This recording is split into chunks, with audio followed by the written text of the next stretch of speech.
Bonjour et bienvenue à la mini-méditation du mercredi de l'Institut biblique de Bruxelles. On arrive à la 4e et avant-dernière partie de notre survol du livre de Job. Est-ce que vous vous êtes déjà demandé s'il y avait une manière spécifiquement chrétienne de souffrir? Qu'est-ce que ça veut dire, souffrir comme un croyant? Qu'est-ce que la foi peut changer à la façon dont on traverse le malheur? Les chapitres 32 à 37 sont vraiment remarquables dans le livre de Job.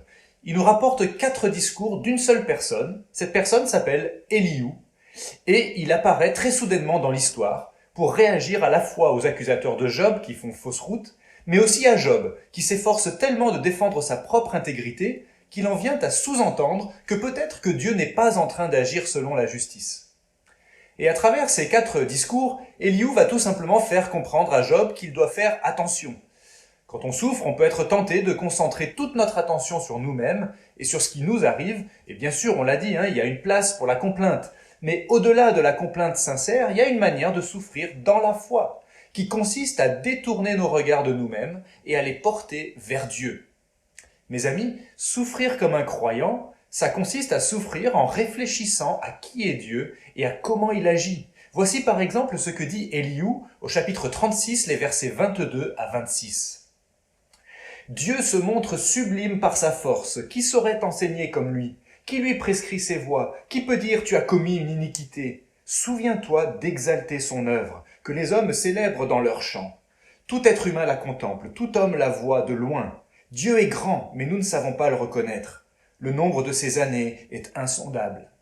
Moi je suis de l'avis qu'Elihu est un prophète dans le livre de Job. À travers ces 4 discours, il apporte des vérités essentielles qui viennent éclairer le problème de la souffrance dans la vie des humains. Elihu attire notre attention sur les attributs de Dieu. Il est souverain, il est le juge de l'univers, il se suffit à lui-même, il est impartial et juste dans tout ce qu'il fait, il est impassible, il est omniscient, il est infiniment sage. Et en plus de tout ça, il est attentif aux hommes, il nous révèle des choses sur lui-même et il agit dans notre monde. En fait, Elihu nous propose la théologie, c'est-à-dire l'étude de Dieu, comme aide efficace pour traverser la souffrance en étant rassuré par les attributs de Dieu et par ses œuvres. Imaginez que je pointe quelqu'un dans la rue que vous ne connaissez pas et que je vous demande si vous pensez que vous pourriez lui faire confiance. Vous me diriez sûrement, j'en sais rien, je le connais pas.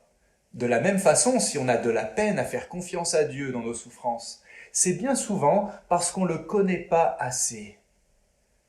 Mes amis, nous qui avons non seulement le témoignage d'Elihu, mais celui de tous les prophètes et des apôtres, on est avantagés par rapport à Job. Et on peut savoir beaucoup plus de choses que Job sur Dieu.